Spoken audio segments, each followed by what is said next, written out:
Absolutely fantastic introduction. Now I've got to live up to that and also live up to the past two keynote speakers. Linda Harrison, of course, I know very well, being a Canadian and part of her telelearning research network. One thing I want to tell you right from the beginning, York University has not moved to the USA. It's in Toronto. Someone made a bit of a glitch thinking it was New York University, and of course put USA. York University is in Toronto. I'm Canadian, out, about, house, and how is that, eh? So you know where I'm from, okay. But that I do take an international perspective, as Kurt has mentioned very much. So, all of us have heard about blended learning, of course, and all of us know that blended learning involves a mix of face-to-face and online instruction. For instance, we know the very back, the Sloan C, now the e-learning consortium, talks about this 30 to 79%. Well, that's a big range. Does it make any difference whether it's 39 or 79? What about if it's 25% online, or what about 85% online? Does it make any difference? Yeah, we call it blended learning, but what about student outcomes, learner outcomes? By the way, I'm going to talk about students, but much of my work certainly applies to the corporate setting, the medical setting, and non-governmental organization setting as well. I'll use the word student rather than learners, just because it's more of a habit than anything. So where I've sort of looked at this question, and I think at the end, I've come up with an answer that you might find both surprising and perhaps unsurprising. But before we do that, what I'd like to do is set up a back channel. I know we've got Twitter, but today's Meet is awfully easy to use. If you want to go to today's Meet, the top /blend, all you need to do is type in your name, first name. You can make it your pseudonym if you want, and then click on talk and post a Twitter-like message there. And about halfway through my presentation this morning, I'll go and check to see if there are any issues that people want to raise, questions, discussion topics. And also we'll use this in the follow-up at 10 o'clock or 10:15, which will be in this room, by the way. I'll use this as a guide to structure that as well. So feel free to go to todaysmeet.com/blend. You don't need a blend, you don't need a user ID or anything. Just type in any name and away you go to post. So I'll click on that. So my 20-year journey goes back, of course, to 1997, and maybe a few years earlier than that. It was a very heady time in the e-learning world. Things were tremendously exciting, of course. The web was just starting to become popularized. Mosaic, the web browser, had graphics, and wow, that was a great thing to have that. Universities and government organizations were the only ones with internet access that hadn't reached out to schools at that point. I saw the potential of online learning, web-based learning, and Kurt flashed up the researcher article, and I wrote about that actually 2 years before that, but you know the production process. And I remember in writing that article, I had to put a footnote. The editor asked me, you've got to define what the web is. People don't know what the web is, and of course, true enough, they didn't know what the web was in those days. I was on sabbatical in 96, at UT Owston, actually, came back and landed in a summer course, July 1997, technology course for teachers. The course was scheduled 2 hours a week, 5 days a week for the month of July. Now, none of us really wanted to be there on Friday in July. We wanted our long weekends. So I did a poll of the class, and I said, how many of you have a modem and can dial up the university? And lo and behold, all except 2 teachers said, yeah, we've got a 1200 baud modem. A couple of students even had a 2400 baud modem. Wow, this was heaven for us then. And the other 2 who didn't have a modem, they had a friend, a computer and a modem. So we dialed up the university's server, first-class server. This is what we were using. It wasn't an IP connection to the university. It was a direct dial-up connection to the university's modem pool. And so what we did is instead of having that Friday session face-to-face, we went online, the equivalent amount of time online. And I said, well, what we'll do is we will have discussions about the topics we're raising in the week, and then a preview to the next week's discussions, and carry that on throughout the whole course for the month of July. In other words, we had a 20% blend. 20%, 1 day a week in effect, or 1 class a week, was online. And I carried on that model. The model kept going. When students started into the 2000s, when broadband access started to become more common, but it wasn't really common at the beginning of the century, the turn of the century, but we kept going. And then I gradually increased the amount of time online. We are at the point where we are probably about 50% of the class online, a bit more. Typically what I'd do is I'd meet the students, say, in a regular semester. For the first month, I'd meet them face-to-face. Then we'd move online for the rest of the course, the remaining 2 to 3 months, and then face-to-face again for a kind of a follow-up wrap-up session. So in other words, I went from that 20% online and to about 60% online, and I noticed as we started increasing the time we spent online, I found that the student satisfaction in the course, informally, I didn't formally measure it, of course, student satisfaction started getting better. And then about 5 years ago, I took the leap and went fully online with that course. And when I got to 100%, in other words, fully online, I found that things just didn't go as well. There wasn't that sort of sense of community that I was used to in the blended model. And so I felt students weren't really performing quite as well. Yeah, they liked the course, even though I did my best. I followed all the design principles. I thought I had a pretty nice online course. I still think it is. But it just wasn't getting the same kinds of results. So I began my quest then to see, what is this? What is going on here? Is there sort of this sweet spot? Like, this is showing maybe in the middle, but sweet spot was probably for me about 2/3 online. And I thought that was the formula that was really working well for me. So my quest began.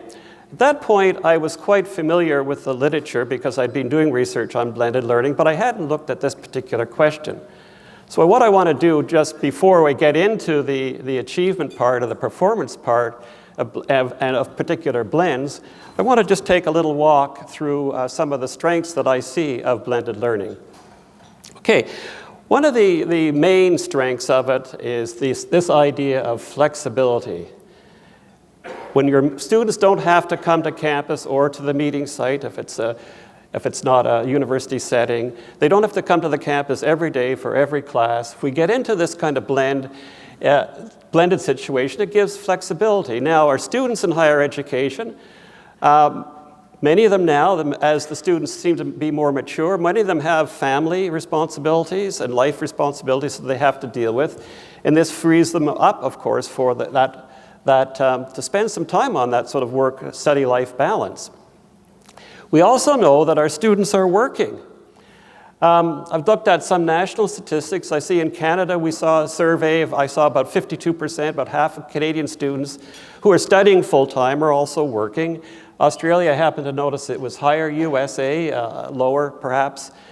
I did a survey at my own university, York, in Toronto, and I found that about 2/3 of the students at our university were working.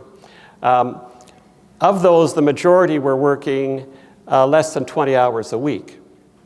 But there were students who are working 40 hours a week. In other words, they're doing the equivalent of a full-time job and studying full-time. So blended learning really, I think, fits in quite nicely to that mode. There are many different kinds of blends available which you can use for students. There's the weekly replacement, like say if you have a Monday, Wednesday, Friday class, you might not hold face-to-face classes on the Friday or the Wednesday, or you might even and that'll give it a 1/3 blend, or you might only meet once a week and have a 2/3 blend, the equivalent of 2 classes online. Alternating week, this is when every other week you might meet face-to-face. Now, I studied a class at York that was doing the alternating week. The funny thing about this was that students thought that week in between that was online was time off. So students are students right everywhere. And so they weren't doing work. So the instructor had some issues he had to deal with. A lot of it I do place on the instructor, that the instructor didn't really make it clear what the expectations were in that week when there was no class. It wasn't canceled. There was work to be done. So that's an interesting model. The beginning and end replacement, that's what I just talked about in my graduate course with teachers, that I met for a month face-to-face to build up that sense of community, and then we moved online. And then for the rest of the course online, and then we had also the face-to-face class at the very end for that wrap-up, synthesizing everything. So that's another model. Another model that's used, and we've used this at York, is the idea of the large lecture that typically might have small group tutorials in large undergraduate classes. That model, you can have different combinations of that. You can have, like, instead of that large, like 300 to 500 students in a lecture hall, you can move that online and then have your face-to-face tutorials. And you can do the opposite, actually, and keep the face-to-face large class and even go to online tutorials in different combinations. And actually, you can do any of these combinations. Look at all of these. So, in other words, blended learning really fits in nicely. I think there are a number of models that can be used excuse me, to fit in students' lifestyles and the way they prefer to work. Now, speaking of preference for working, a lot of us think that the younger people, the millennials, post-millennials, want to use technology all the time. Well, the EDUCAUSE Center for Applied Research has done studies over a number of years about student preferences. And it's quite clear that students don't want technology all the time. Okay, for their social life, they're using it all the time. But for study purposes, for academic purposes, no. It's quite clear that the vast majority of students want to have that face-to-face experience, that blended experience with online and face-to-face. If you look at the top, the blue area, courses completely online, very few. This is undergraduate students, by the way. Very few undergraduate students really want that fully online course, and very few, and decreasing, want no online components. You see earlier, 20% in 2013 wanted no online whatsoever, and that is decreasing. So students do want this blended experience. So it fits in very nicely to student preferences. And I think that's important for us to realize when we're designing courses. The students don't necessarily want online. There are other reasons for taking fully online, of course, when there's just no other choice, and for a variety of reasons. I've done some work at York surveying our students in undergraduate programs. This study of 2,100 students showed like the plurality of students wanted a blended experience. Still, quite a few students do want the face-to-face. There's no doubt about that. Students do want the face-to-face. And very few, again, want that fully online. After all, they're coming to campus. They expect the social interaction that comes with being on campus and what goes on in the classroom. And so they do want it. So this is what we're seeing here, in particular at York. University of Central Florida. Is anyone here from UCF? Now, of course, they're extremely well known for, they're pioneers in blended learning. And the interesting thing about University of Central Florida is that not only did they have a whole program for training faculty and getting courses in the blended mode, they tracked those institutionally and developed a very large database. So this recent study, and Patsy Moskal and colleagues in 2013, showed that the ratings for blended courses for quality were extremely high. We had 52% showing excellent, and online and traditional lecture lower percentages. So again, it's fitting into this what students are liking. They're finding that experience, that blended experience, to be very desirable for them. The ultimate test now is, would I take another course that's blended? So yeah, the students might like their course, but what about in future? Again, the same study, 2,100 courses, 2,100 students in 34 different undergraduate courses. We saw a very strong preference for wanting to take more blended courses. And so again, that's further sign that students are liking this experience. And something that all faculty members want, this course increased my interest in the subject area. And so this was extremely well rated. Now this is very typical of all actually student preferences is one of the most surveyed or studied fields in blended learning because it's a little easier to do student preferences. Learning outcomes is a little trickier to do. And these findings are consistent. I did a study that Kurt mentioned, the chapter in the Handbook of Blended Learning, and that was looking at 8 universities across Canada in blended courses. Now that was probably, 12 years ago we did the study, and again, we saw like the 70% kind of range. Not everybody likes blended, but there's a predominance of preference for blended courses. So this has been a very positive experience for students overall and continues to be. Okay, now there's another aspect that hasn't been researched very well, and this is the idea of self-efficacy in blended courses. The idea of self-efficacy is belief in one's ability to perform a task successfully with making an effort. So the ultimate person, I think you all recognize, of course, is Steve Jobs in terms of self-efficacy. He had such confidence in his abilities that he could design tools, products that consumers wanted without them even knowing that they wanted it. And so that was the ultimate self-efficacy. But why am I mentioning this and why is it important? Well, actually, it's shown that self-efficacy is one of the best predictors, if not the best single predictor of success in academic studies and retention, improving retention. In fact, better than high school grades in predicting university success, better than the college entrance exams, and even a better predictor, of course, than socioeconomic status, SES. So it's a very important area, I think. This is a new area. If any of you want to get into this area of studying self-efficacy, I think it's quite a valuable area to get into. Now, self-efficacy comes from a number of different, this Bandura's theory actually comes from successful experiences in the past doing like a similar task. So in other words, if you studied the particular area before and you're studying another follow-up course, well, and you've been successful, you're likely to be successful and feel that greater confidence.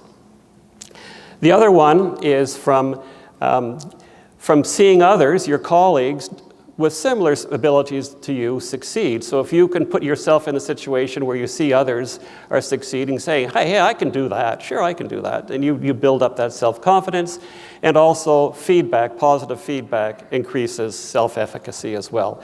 Now, it seems like in the online environment, that is more readily obtained through the combination of face-to-face, the community that is built up from face-to-face flowing into the online.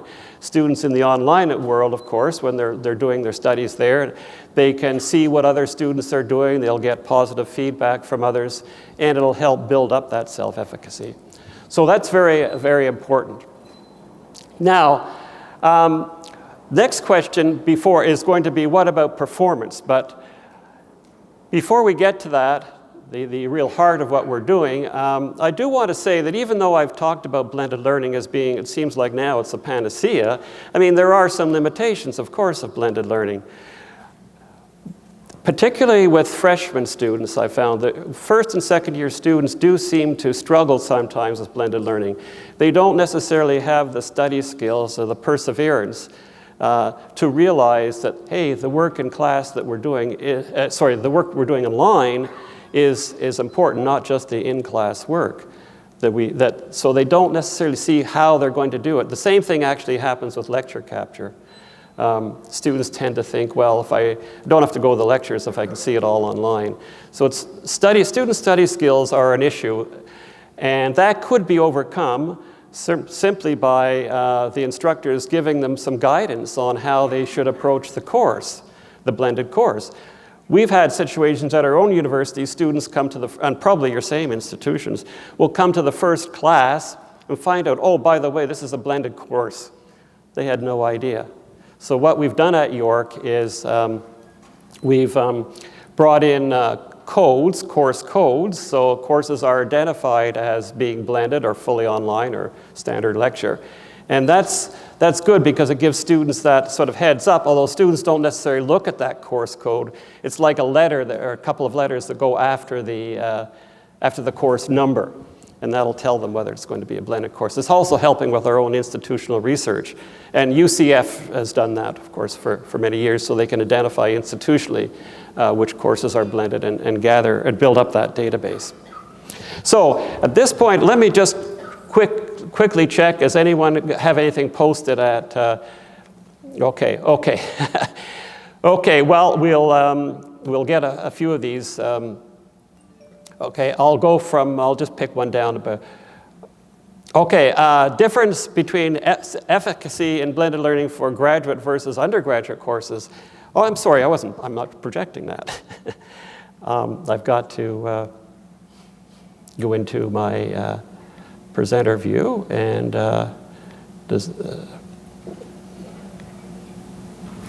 no, that's not it yet either. Okay.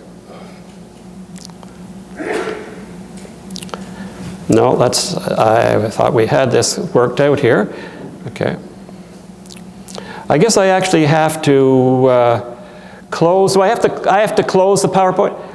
You said to be out of presentation mode. Oh, out of presentation mode. Okay. Okay. So yeah.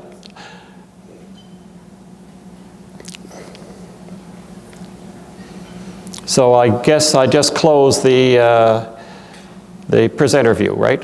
Yeah, close the presenter view, and now so here we are. Sorry. Yeah. Okay, sorry for that.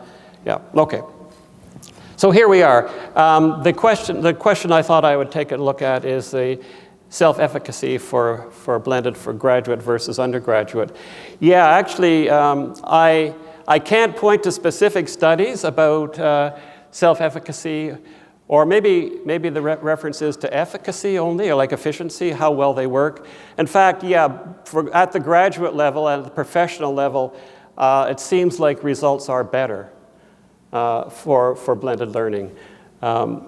Mainly because I guess the students have developed the study habits at the graduate level, whereas at the undergraduate level, as I said, they don't necessarily have those study habits. They don't know what to do when they're not coming to class, and so therefore they're not going to do as well.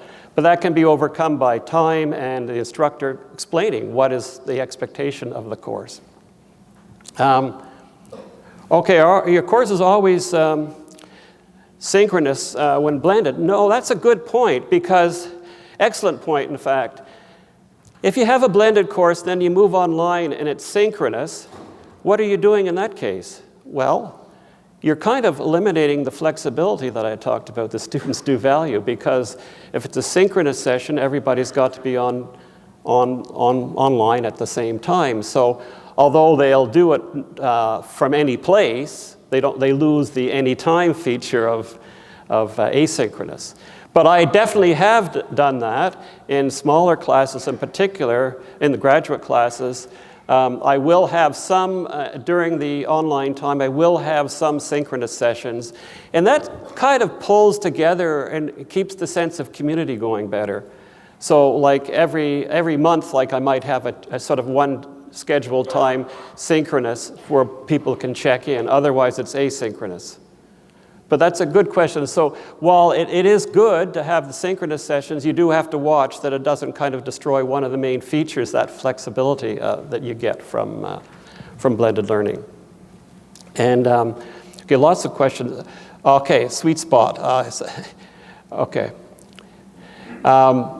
Comparative data about faculty preferences. Yeah, actually, I don't have any to show right now, but as part of that larger study at York of 2,100 students, we did look at faculty.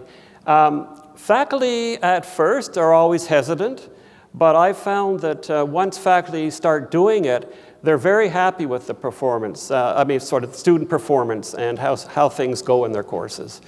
And then they tend to stick with it. Once they start it, they tend to stick with it. And so faculty generally are quite pleased.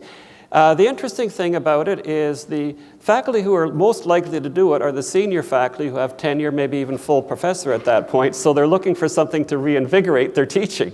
And they're willing to experiment. Whereas younger junior faculty who are coming up, they may be less willing to start experimenting with the teaching, unless different teaching modes, unless they in fact themselves have gone through a blended experience, then they might try it.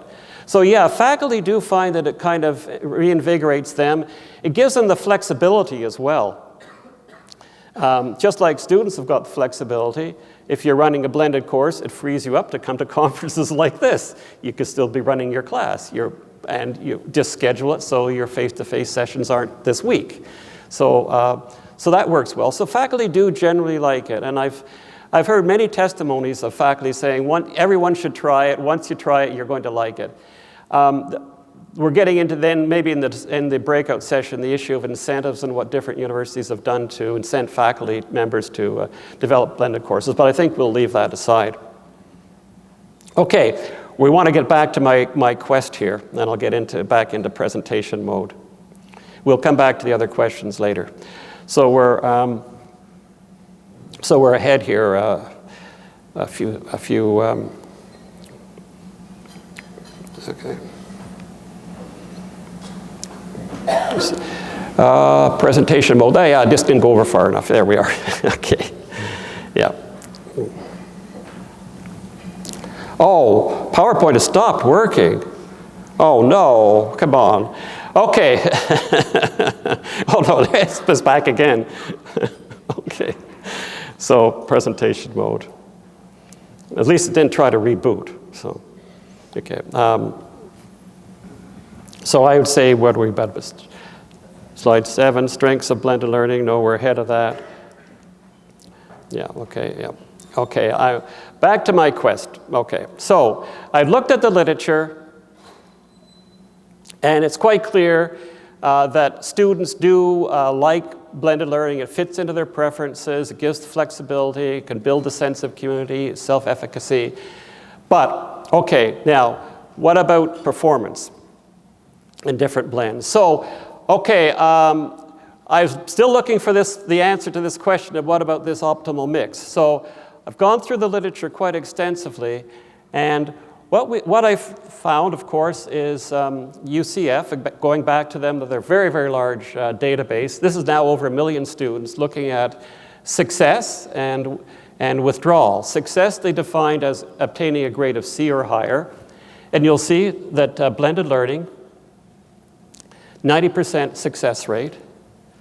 Now, fully online, 88%. Okay, you might say, well, only about just over 2%, 2.5% difference. But when you're talking about 1 million students in the sample, overall, that's a pretty good improvement.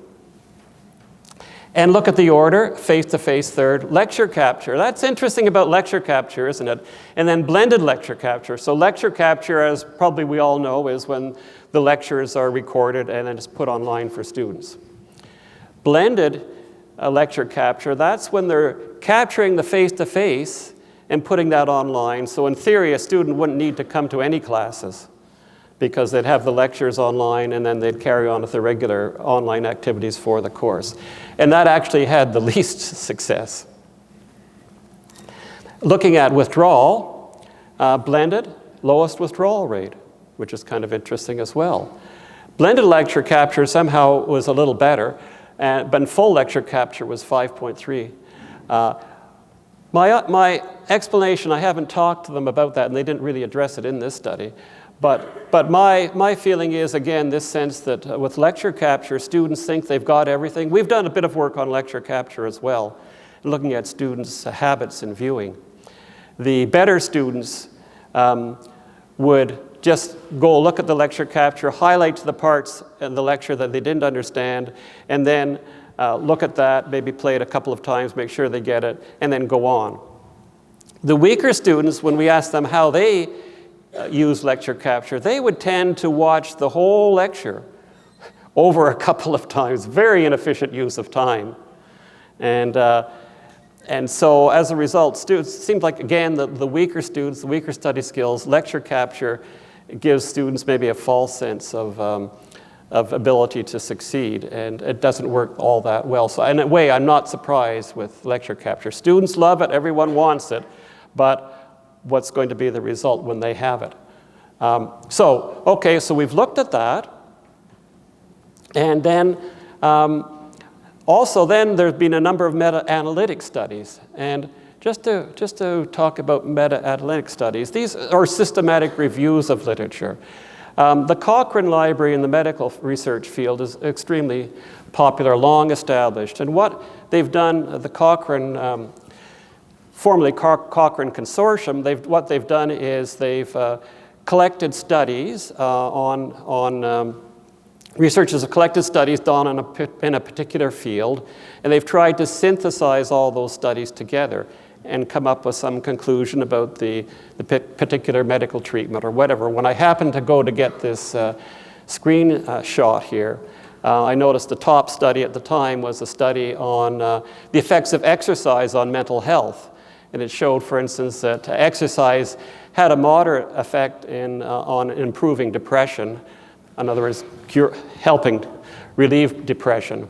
However, exercise was not nearly as effective as medication, as again you might expect. So these kinds of studies, you hear about it every day in the news about systematic reviews and how researchers have concluded, looking at a number of studies, that a certain effect happens. So this, of course, happens in education, systematic reviews of literature. And one of our colleagues, Bob Bernard, who I'm sure has been at this conference at Concordia University in Montreal, is one of the leaders now in systematic reviews in online learning, distance education.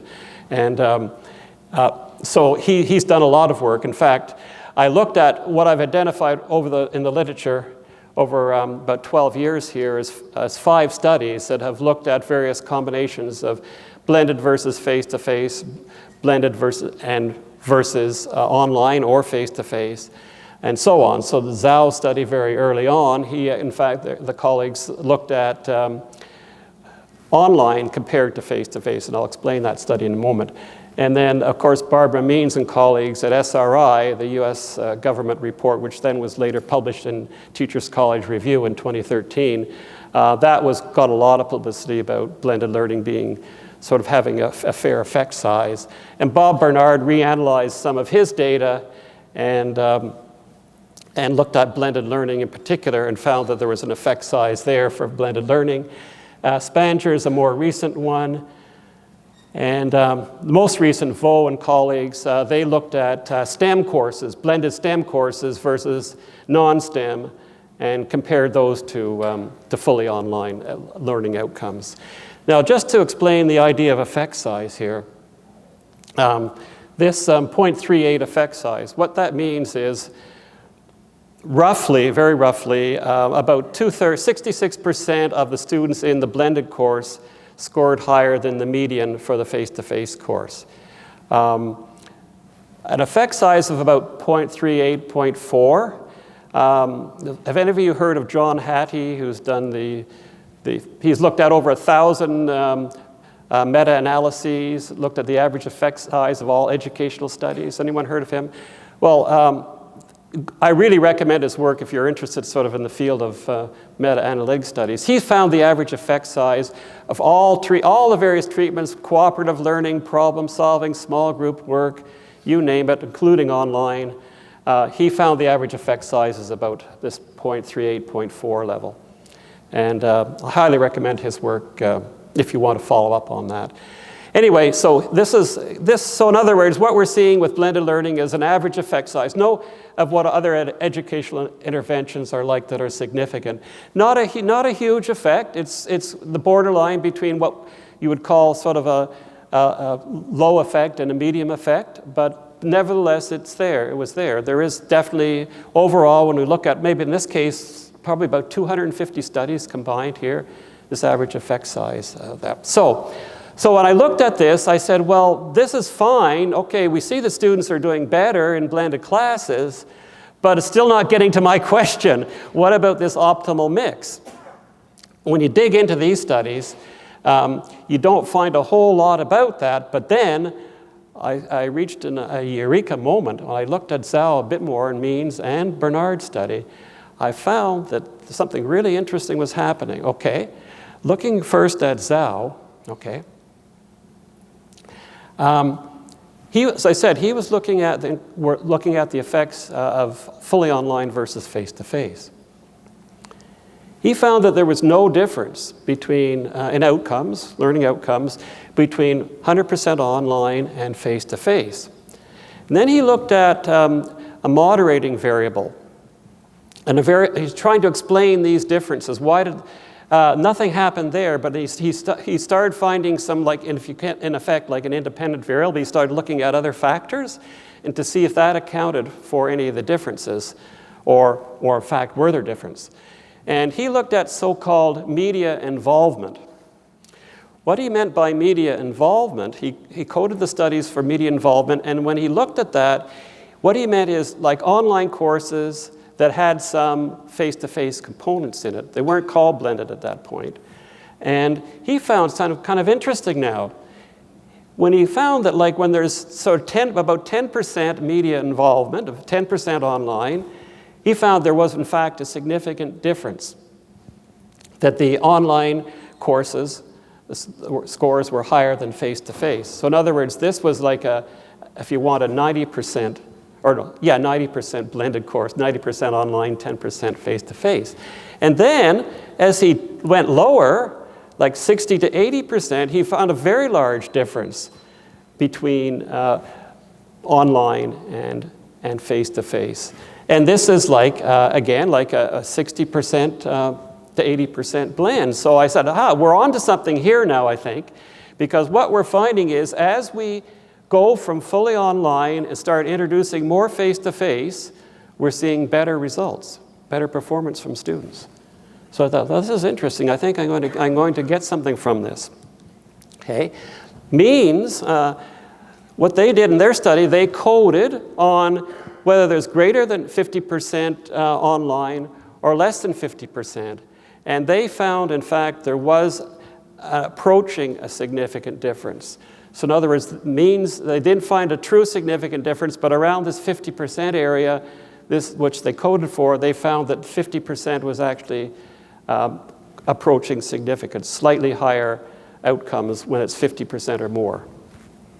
And then Bob Bernard and colleagues, they went back to their other studies, again, of online, and looked at blended, and found that sort of in this, they didn't go code for anything greater than 50%, but they found that there was, again, approaching significance in the 30 to 50% range. Well, we're sort of almost back a little bit to where we were before, because now we're saying that 30 to 50%, and then the Zhao study being sort of 60 to 80. So it seems like something is going on here. There seems to be something going towards the middle here in terms of outcomes and in terms of percentage of time online. Okay, so one more study that I thought was really kind of interesting. Assard and Schmidt, economists at University of Delaware, looked at student choice in blended learning. What they did, a very interesting study, they had the lectures online and activities online, student activities, discussions, and so on online, but they had bi-weekly face-to-face sessions. Students could go and get help problem solving. They weren't formal lectures, but it was sort of small group work, help, Q&A, a little bit of explanations, of course, to the whole class. And they found that they gave students the choice. It wasn't in any way compulsory to go to lectures. They could certainly spend all their time online, and then adjusting for typical absence in that course in previous years, they found that when students had the choice, they went to about half of the face-to-face courses. So students were choosing 50% now. That's what we're seeing. So we've got sort of the studies then looking at outcomes at sort of that maybe the 30 perhaps to 60, maybe 80, and then we're finding students choosing to go 50% of the time. So maybe we're getting somewhere here. So finally, we're getting on to my study. Okay, I hope we're okay with time. Yeah, okay, good. Yeah, that's right. Yeah, okay. So we're on to my study, and just published. In fact, you'll see 2018. That's because obviously the publication lag. But it just came out a few weeks ago. The nagging question when designing blended courses. For those of you who are just beginning your academic careers and are frustrated with the publishing process, take heart. This article had to go through 5 revisions. But luckily, Internet and Higher Ed are a very efficient journal, well-run journal, and they give good feedback and timely feedback. So that probably only took 6 months.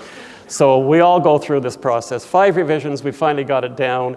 One of the reviewers was very, very skeptical all along. But anyway, we dealt with that and we responded to the reviewers. So, okay, I call this the nagging question because when you approach faculty and talk to them about putting a course online, one of the first questions they ask is what? Well, how much do I put online? Well, as structural designers, and I'm sure there's some of you in the room, will say, well, it depends on your objectives, what you want to accomplish in the course. Yes, it does. But then they'll say, well, how much should I put online? Should I do half, a third, whatever? And so this is a question that persists all the time about how much should I put online. So my goal here is to try to end up with some guidance of what we can get, what we can expect. So we published this article, and what we did is looked at a study, again at York University, looking at, well, we were down to, where I was using that same database of 2,100 students I talked about before, but we didn't have grades for all those students. So we were down to about 1,000 students. And we coded those courses on the blend that the instructors were using. So we had 4 blends, and they're self-explanatory, low, medium, and high, although supplemental, I'll speak a moment about that. This was one of the options I presented earlier on, but what they did here was face-to-face lectures of 300 students and online tutorials. Now, you might think, well, why did they do that? I don't know why they did it. Well, I knew why they did it, but it's not a model I would have recommended. I would have recommended the reverse, of course. But why they went with face-to-face tutorials, they thought they could cut down on the number of TAs needed. They thought instead of going from a class of, say, 25 students with a TA, they could go maybe to 50 students with 1 TA. In other words, cut their TA costs in half. That was, to be crude, that was their goal more than anything. However, I have to hand it to the faculty that they did try other models, and that's a new study we're working on, looking at 4 different models of combinations of tutorials and lectures, both online and face-to-face, and variations of those. So anyway, I looked at these 4 blends. I looked at, here's the 1,010 students across 20 different courses. So we looked at preferences and learning outcomes. Okay, so preferences, I've got it, yeah, okay. Preferences was quite clear on this preference scale, and I'd ask questions about sort of the quality of your experience, whether or not that course offered convenience, how you learned in the course, and so on. The high, medium, and low blends, by far, were significantly different than the supplemental blend on all questions. In other words, the supplemental blend fared quite poorly on student ratings on a Likert scale. Then, but we found that high and medium blends, the students in those definitely are significantly higher than the low blend. Now, I had hypothesized actually that the high blend students would be scoring the highest, in other words, the 50% blend. But it turned out that there was not a significant difference between the high and medium. But nevertheless, we showed then that this blend sort of the 25 to 30%, that definitely a bit higher was doing better in terms of student preferences. So next we looked at achievement, okay, performance. What we use like as a covariate, the grade point average of students, and adjusted, and we're talking about differences in the grade point. So we found here that significant differences, definitely medium and high were significantly higher than the low blend and significantly higher than the supplemental blend. So we've knocked those 2 out. So we're down to now the sort of the sort of the 30, 40, and 50% area as being sort of the preferred ones. So overall, what's this going to show us then? Well, it looks like sort of overall, the 50% blend seemed to be, the scores were higher in all cases, but not significantly higher than medium. But overall, looking at sort of preferences and outcomes, performance outcomes, seems to be the 50% blend is what was the most successful from the global perspective of preference and performance. So 33%, the lower blend, is less preferred. So okay, now what can we conclude then about the proportion? My question that I've been spending all this time on, 20 years, wondering about what the heck is going on. So I go back to my original, one of my first slides here. Remember I talked about this? That was roughly my experience. And in fact, I guess my intuition all along has served me well, because we're probably looking at this. I would think it's fair to say that we're looking at this kind of blend as being the optimal blend. There's not evidence, good evidence, if we go more, we're going to get higher preferences and higher performance. And the case for going lower isn't necessarily going to be strong either. So preponderance of evidence, looking at those 5 meta-analytic studies, really only the 3 actually meta-analytic studies, the Means, Zhao, and Bernard. And then looking at our study together and looking at the ASARDA study about student attendance, choice of attendance for class, I would say that this 50% is what we're aiming at. So we've gone full circle here from my own intuition about what I thought was working best. Trust your intuitions. I guess that's a bit of a moral here. That, in fact, that is going to be more effective for you. Now, of course, the next question is why? Why is that? Why is 50%? What is it about that? What are we getting? Well, and it's important to note that really the key to all of this, and this is really, I thank one of the reviewers very much for our article about his or her constant feedback. I don't know who it was, of course. But quality of interaction is key. Unfortunately, we didn't have any kind of deep data on what was actually going on in these blended courses. We knew the mix. We had some rough sense that there was, we knew there were discussion forums. We knew that, but we didn't really know how much the instructor was truly involved. In other words, the instructor presence, or what kind of topics were given, how that was integrated into the face-to-face classes. We don't really know that, but it seems to me that quality of interaction is the key. So we need both student-to-student interaction, of course, but the missing part often is the instructor-to-student and the instructor presence in the online sessions. Now, my idea, my theory behind this is why we're getting this result is that it's easier to build, and Randy Garrison and colleagues who've talked about community inquiry, which I'm sure most of you are familiar with, talk about being able to build that sense of community much easier when you meet face-to-face and then you move online. And I think that's happening. That's happening here. So no matter what combination of blends, whether it's the every other week or once a week we're online, whatever, or front or back end, that face-to-face seems to be key in building that sense of community, which then can extend to online and then go back to the class. And so I think that is the reason why we're getting this, this occurring. Now, there are a number of things you can do to help build that sense of community, I think, to make sure that you are getting the results you want.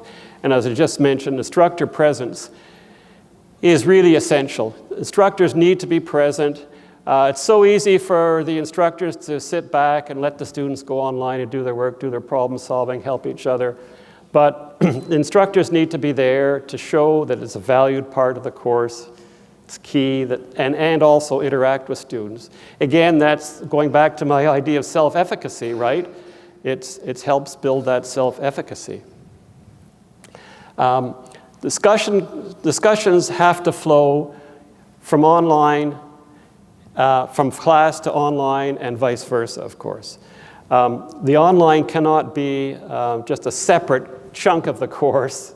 It's got to be integrated. And again, Garrison and colleagues who talk about the community of inquiry will emphasize that point. There has to be that flow from one. In other words, you have a discussion in class, carry that online, come back to class and wrap up the discussion, and then move on to the next topic and get it online, come back to class and wrap up, and so on. If that flow occurs, we're going to get much better results, and that's going to definitely improve the quality of interaction.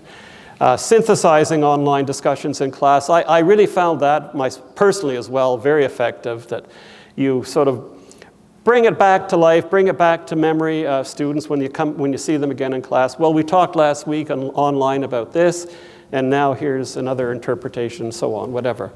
And I found that that's a very effective way of doing it.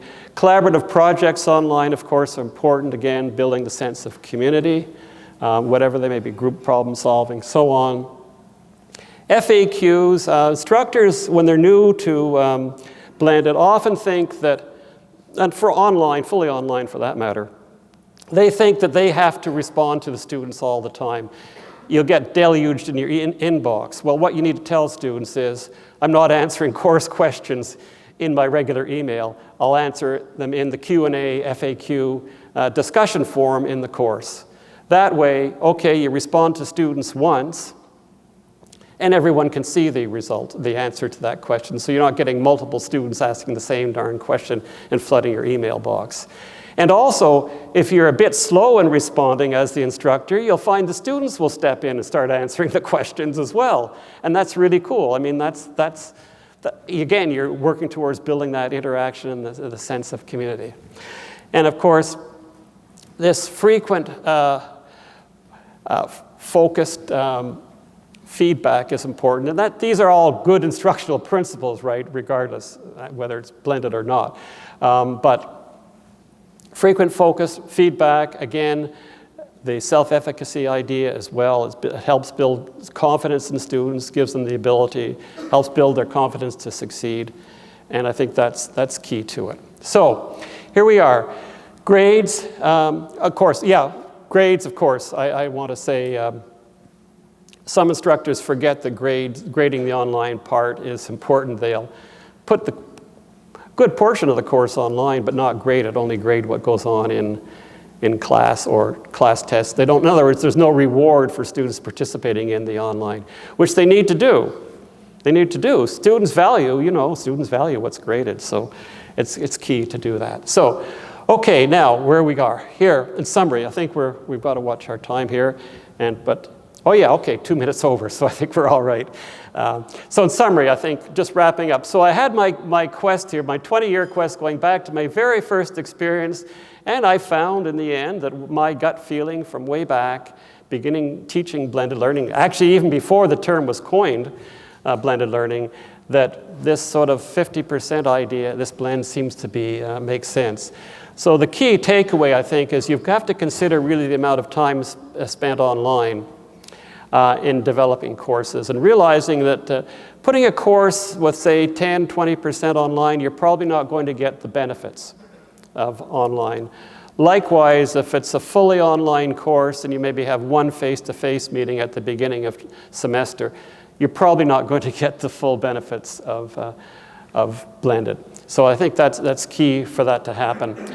But it's important to realize that what you actually do online is important. Just merely putting it online is not going to give it to you. So with that, I'm going to wrap up. I don't know if we have time really for questions and comments. I guess it's most appropriate at this point to follow up in the breakout, because we don't want to get behind schedule. We're coming up to that plated lunch.